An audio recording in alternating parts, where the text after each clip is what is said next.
ಸಾಕು ನಾಯಿ ಕಚ್ಚಿದರೆ ಮಾಲೀಕ ಹೊಣೆ, ಆದರೆ ಬೀದಿ ನಾಯಿ ಕಚ್ಚಿದರೆ ಹೊಣೆ ಯಾರು? ಈ ಪ್ರಶ್ನೆ ಇಂದು ಚಿತ್ರದುರ್ಗದ ಪೋಷಕರನ್ನು ಕಾಡುತ್ತಿದೆ.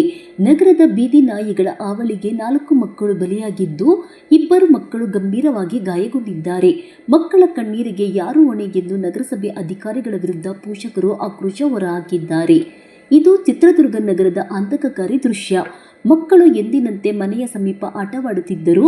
ಇದೇ ವೇಳೆ ಬೀದಿ ನಾಯಿಗಳ ಗುಂಪೊಂದು ಏಕಾಏಕಿ ಮಕ್ಕಳ ಮೇಲೆ ದಾಳಿ ನಡೆಸಿದೆ. ನಾಯಿಗಳ ದಾಳಿಯಿಂದ 4 ಮಕ್ಕಳು ಗಾಯಗೊಂಡಿದ್ದು, ಅವರಲ್ಲಿ 2 ಸ್ಥಿತಿ ಗಂಭೀರವಾಗಿದೆ.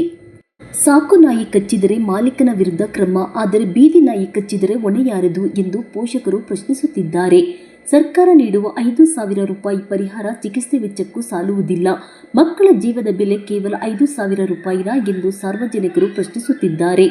ನಗರದಲ್ಲಿ ದಿನದಿಂದ ದಿನಕ್ಕೆ ಬೀದಿ ನಾಯಿಗಳ ಸಂಖ್ಯೆ ಹೆಚ್ಚುತ್ತಿದ್ದು, ಮಕ್ಕಳು ಶಾಲೆಗೆ ಹೋಗುವುದಕ್ಕೂ ಮನೆ ಮುಂದೆ ಆಟವಾಡುವುದಕ್ಕೂ ಪೋಷಕರು ಭಯಪಡುವಂತಾಗಿದೆ. ಹಿಂದೆಯೂ ಹಲವು ಬಾರಿ ದೂರು ನೀಡಿದರೂ ನಗರಸಭೆ ಅಧಿಕಾರಿಗಳು ಯಾವುದೇ ಶಾಶ್ವತ ಕ್ರಮ ಕೈಗೊಂಡಿಲ್ಲ ಎಂದು ಸ್ಥಳೀಯರು ಆರೋಪಿಸುತ್ತಿದ್ದಾರೆ. ಇನ್ನಾದರೂ ನಗರಸಭೆ ಎಚ್ಚೆತ್ತುಕೊಳ್ಳುತ್ತದೆಯೇ ಅಥವಾ ಮತ್ತೊಬ್ಬ ಮಗುವಿನ ಜೀವಕ್ಕೆ ಅಪಾಯವಾದ ನಂತರವೇ ಕ್ರಮ ಕೈಗೊಳ್ಳುತ್ತದೆಯೇ? ಇದೀಗ ಚಿತ್ರದುರ್ಗದ ಜನ ಕೇಳುತ್ತಿರುವ ಪ್ರಶ್ನೆ ಇದೆ.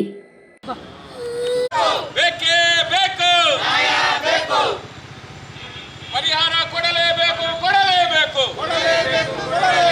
ಪರಿಹಾರ ಕೊಡಲೇಬೇಕು. ರಾತ್ರಿ 7 ಗಂಟೆಗೆ ಈ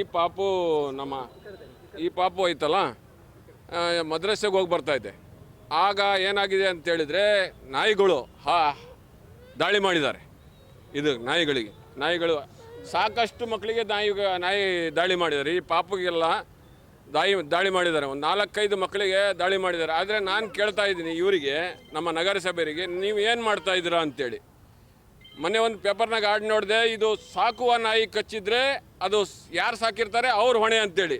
ಈಗ ಬೀದಿ ನಾಯಿ ಕಚ್ಚಿದೆ, ಇದಕ್ಕೆ ಯಾರು ಹೊಣೆ ಅಂತೇಳಿ ನಾನು ಕೇಳ್ತಾ ಇದ್ದೀನಿ. ಇದು ಸರ್ಕಾರಕ್ಕೆ ನಾವು ಈಗ ನಗರಸಭೆಗೆ ಎಲ್ಲರಿಗೂ ಒತ್ತಾಯ ಮಾಡ್ತಾ ಇದ್ದೀವಿ. ಏನಂತೇಳಿದ್ರೆ, ಈ ಮಕ್ಕಳಿಗೆ ಆಗಿರುವಂಥ ಪ್ರತಿಯೊಂದು ಖರ್ಚು ಹಾಗೂ ಇವರಿಗೆ ಸೂಕ್ತ ಪರಿಹಾರವನ್ನು ಕೊಡಬೇಕು. ಹಾಗೂ ಮುಂದೆ ಬರುವಂಥ ನಾಯಿಗಳಿಗೆ ಅದೇನು ಮಾಡ್ತಾರೋ ಆ ಸರ್ಕಾರ ಹಾಗೂ ಈ ನಗರಸಭೆಯವರು ಅದಕ್ಕೆ ಸೂಕ್ತ ಕ್ರಮ ತಗೊಂಡು ಅದಕ್ಕೇನಾಯಿತೋ ಓಡಿಸೋದು ಅಥವಾ ಅದಕ್ಕೆ ಆಪ್ರೇಷನ್ ಮಾಡಿಸೋದು ಇಲ್ಲ ಏನಾರು ಒಂದು ಮಾಡೋದು ಅದು ಸರ್ಕಾರ ಮಾಡಬೇಕಂತೇಳಿ ಅವರಿಗೆ ಕೇಳ್ತಾ ಇದ್ದೀನಿ. ಹಾಗೂ ಈ ನಗರಸಭೆ ಅಧಿಕಾರಿ ಹತ್ರ ಬಂದಿದ್ದೀವಿ ಇವತ್ತು ನಾವು, ಕಮಿಷನರ್ ಮೇಡಮ್ ಹತ್ರ ಬಂದಾಗ ಅವರು ಏನು ಹೇಳಿದ್ರು, ಈಗ ಇವತ್ತಿಲ್ಲ ಎಲ್ಲೋ ಹೋಗಿದ್ದಾರೆ ಅಂತೇಳಿ. ಇನ್ನೊಬ್ರು ಯಾರೋ ಆಫೀಸರ್ ಇದ್ದರು, ಅವ್ರ ಆಫೀಸರ್ ಹತ್ರ ಜಾಫರ್ ಅಂತೇಳಿ ಅವ್ರ ಆಫೀಸರ್ ಇದ್ದರು, ಅವ್ರ ಹತ್ರನೂ ಮಾತಾಡಿದೆ ನಾನು. ಮಾತಾಡಿದ್ರೆ ಅವನೇನು ಹೇಳಿದ್ರು, ನಾವೆಲ್ಲರಿಗೂ ಸಮಜಾಯಿಸಿ ಕೊಟ್ಟಿದ್ದೀವಿ, ನಾವೇನಿಲ್ಲ 5,000 ಪರಿಹಾರ ಬರ್ತದಂತೀರಿ. 5,000 ರೂಪಾಯಿ ಪರಿಹಾರ ಸ್ವಾಮಿ ಬರಲ್ಲ ಸ್ವಾಮಿ. ಇದಕ್ಕೆ ಬರೀ ಒಂದು ಇಂಗಿಷನ್ ನೀವು ಹೋಗಿ ನಿಮ್ಮ ಮಕ್ಕಳಿಗೆ, ನಿಮ್ಮ ಅಧಿಕಾರಿ ಮಕ್ಕಳಿಗೆ ಯಾರ್ಯಾರ ಇದು ಕಚ್ಚಿದ್ರೆ ನೀವು ಇದಾಗ್ತದ ಹೇಳಿ. ಈ ಬಡವ್ರ ಮಕ್ಕಳಿಗೆ ಇವತ್ತು ನೋಡಿ ಹಿಂಗಾಗಿದೆ, ಇದಕ್ಕೆ ಯಾರು ಹೊಣೆ? ಅದಕ್ಕೆ ನಾನು ಹೇಳ್ತಾ ಇದ್ದೀನಿ, ಈ ನಗರಸಭೆ ಹಾಗೂ ಚಿತ್ರದುರ್ಗ ಜಿಲ್ಲಾ ಆಡಳಿತಕ್ಕೆ ನಾವೊಂದು ಹೇಳ್ತಾ ಇದ್ದೀವಿ. ನಾನು KRS ಪಕ್ಷದ ತಾಲೂಕು ಘಟಕದ ಅಧ್ಯಕ್ಷ ಮುಸ್ತಾಕ್ ಅಹಮದ್ ಮಾತಾಡ್ತಿದ್ದೀನಿ. ಇವರಿಗೆ ಸೂಕ್ತ ಪರಿಹಾರ ಕೊಡಬೇಕು ಈ ಮಕ್ಕಳಿಗೆ, ಹಾಗೂ ಆ ನಾಯಿಗಳಿಗೆ ಏನು ಕ್ರಮ ತಗೊಳ್ತೀರಾ ತಗೊಳ್ಳಿ. ಮುಂಬರೋ ದಿನಗಳಲ್ಲಿ ಇಂಥ ಘಟನೆ ಆಗಬಾರ್ದು ಅಂತೇಳಿ ನೋಡ್ಕೋಬೇಕಂತೇಳಿ ತಮ್ಮಲ್ಲಿ ಕೇಳ್ತಾ ಇದ್ದೀನಿ. ಜಿಲ್ಲಾ ಆಡಳಿತಕ್ಕೆ ಹಾಗೂ ಎಲ್ಲರಿಗೂ ಮನವಿ ಮಾಡ್ತಾ ಇದ್ದೀವಿ. ನಾವು ಎಲ್ಲ ಕೆಲ್ಸಕ್ಕೆ ಹೋಗ್ತಾ ಇದೀವಿ, ಮಕ್ಕಳು ನೋಡ್ಕೊಂಡ್ರೆ ಯಾರು ಇಲ್ಲ. ಒಂದು ಅಂಗನವಾಡಿಗೆ ಹೋಗೋದು ಕಷ್ಟ ಆಗಿದೆ, ಸ್ಕೂಲ್ಗೆ ಹೋಗೋದು ಕಷ್ಟ ಆಗಿದೆ ಮಕ್ಕಳಿಗೆ. ಇಲ್ಲಿ ಬಂದು ಕೇಳಿದ್ರೆ ಏನಂತಿದ್ದಾರೆ, ಬೀದಿ ನಾಯಿ ಹೊಡೆಯೋಕ್ಕೆ ಆಗೋದಿಲ್ಲ ಅಂತ ಹೇಳ್ತಿದ್ದಾರೆ. ಅದು ಮ್ಯಾಗಳ ಅಧಿಕಾರಿ ಹೇಳ್ಬೇಕು ಅಂತ ಹೇಳ್ತಾ ಇದ್ದಾರೆ. ಈಗ ಅದು ಏನು ಪರಿಹಾರ ಮಾಡ್ತೀರಾ ಮಾಡಿ ಸರ್. ನಮಗೆ ಮನೆಗೆ ಈ ಮಕ್ಕಳು ನೋಡ್ಕೊಂಡಿರೋಕ್ಕೆ ನಮಗೆ ಆಗ್ತಾ ಇಲ್ಲ. ನಾವು ಕೂಲಿ ಕೆಲಸ ಮಾಡಬೇಕು, ನಮ್ಗೆ ಹೊಟ್ಟೆ ತುಂಬಬೇಕು. ಈಗ ಮಕ್ಕಳಿಗೆ ನೋಡ್ಕೊಂಡ್ರೆ ಯಾರು, ಮಕ್ಕಳ ಜವಾಬ್ದಾರಿ ಯಾರು? 5,000 ರೂಪಾಯಿ ಕೊಡ್ತಾರೆ ಅಂತ ಹೇಳಿ ಬರೀ 5,000 ರೂಪಾಯಿಗೆ ಅದು ನಮಗೆ ವಾಸಿ ಆಗುತ್ತಾ? ಮಕ್ಳದ್ದು ಗಾಯ ಎಲ್ಲ ಈ ಕೆಲಸ ಬಿಟ್ಟು ನಾವು ಮನೇಲಿದ್ರೆ ಆಗುತ್ತಾ ಸರ್? ನಾವು ಈಗ ಬರೀ 5,000 ರೂಪಾಯಿಗೆ ಏನಾರೇ ಅದು ಕಡಿಮೆ ಆಗೋದಾಗುತ್ತಾ? ವರ್ಷದ ಮೇಲೆ 4 ತಿಂಗಳು ಮಕ್ಕಳು.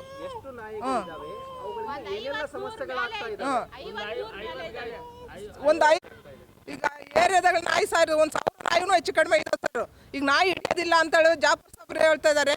ಈಗ ನಾಯಿಗಳು ಹಿಡಿಲಿಲ್ಲ ಅಂತಂದ್ರೆ ಮತ್ತೆ ಮನುಷ್ಯರು ಈಗ ಮನುಷ್ಯರ ಹೋಗ್ತಾ ಇದ್ದಾರೆ, ಹೋಗ್ತಾ ಇದ್ದಾರೆ. ಈಗ ನಾಯಿ ಬೆಲೆ ಇದೆ, ಮನುಷ್ಯರಿಗೆ ಬೆಲೆ ಇಲ್ವಾ ಸರ್ ಇವಾಗ? ಈಗ ನಾವು ಹೆಂಗೆ ಮಾಡ್ಬೇಕು, ಜೀವನ ಮಾಡಬೇಕು? ಬರೀ 5,000 ರೂಪಾಯಿ ಕೊಡ್ತೀವಿ, ಇವಾಗ ಸ್ಟೇಷನ್ಗೆ ಕಂಪ್ಲೇಂಟ್ ಕೊಡ್ರಿ ಅಂತ ಹೇಳ್ತಿದ್ದಾರೆ. ನಾವು ಹೆಂಗೆ ಈಗ 5,000 ರೂಪಾಯಿಗೆ ವಾಸಿ ಆಗ್ಬಿಡುತ್ತಾ? ವರ್ಷದ ಮೇಲೆ 4 ತಿಂಗಳು ಮಕ್ಕಳು, ನಾವು ಹೆಂಗೆ ನಾವು ಕಾಪಾಡ್ಕೋಬೇಕು ಮಕ್ಕಳಿಗೆ? ನಾವು ಕೂಲಿಗೆ ಹೋಗ್ಬೇಕು, ನಮ್ಮ ಹೊಟ್ಟೆ ತುಂಬಬೇಕು. ಈಗ ಮಕ್ಳಿಗೆ ಹೊರಗೆ ಬರೋದು ಕಷ್ಟ, ಒಂದು ಅಂಗನವಾಡಿ ಕಳ್ಸೋದು ಕಷ್ಟ ಅಂದರೆ ನಾವು ಅಂಗನವಾಡಿಗೆಲ್ಲ ಹೆಂಗೆ ಕಳಿಸ್ಬೇಕು ಹುಡುಗರಿಗೆ, ಮುಂದೆ ಹುಡುಗರಿಗೆ ವಿದ್ಯೆ ಹೆಂಗೆ ಮಾಡಿಸ್ಬೇಕು ನಾವು? ಹಾಂ, ಈಗ ಏನು ಆಗಬೇಕು ಮತ್ತು ಮುಂದೆ ಏನು ಮಾಡ್ತೀರಾ ಅಂತೇಳಿ ನೀವೇ ಪರಿಹಾರ ಮಾಡಬೇಕು ನಮಗೆ. ಲಲಿತಾ ಅಂತ ಸರ್. ನಾಯಿಗಳ ಹಾವಳಿ, ಮತ್ತೊಂದೆಡೆ ಅಧಿಕಾರಿಗಳ ನಿರ್ಲಕ್ಷ್ಯ. ಇದರ ಮಧ್ಯೆ ಅಮಾಯಕ ಮಕ್ಕಳು ಬಲಿಯಾಗುತ್ತಿದ್ದಾರೆ. ಮಕ್ಕಳ ಸುರಕ್ಷತೆಯನ್ನು ಖಚಿತಪಡಿಸುವುದು ನಗರಸಭೆಯ ಜವಾಬ್ದಾರಿ. ಇನ್ನಾದರೂ ಬೀದಿ ನಾಯಿಗಳ ನಿಯಂತ್ರಣಕ್ಕೆ ಶಾಶ್ವತ ಕ್ರಮ ಕೈಗೊಳ್ಳಬೇಕೆಂದು ಪೋಷಕರು ಮತ್ತು ಸಾರ್ವಜನಿಕರು ಆಗ್ರಹಿಸುತ್ತಿದ್ದಾರೆ.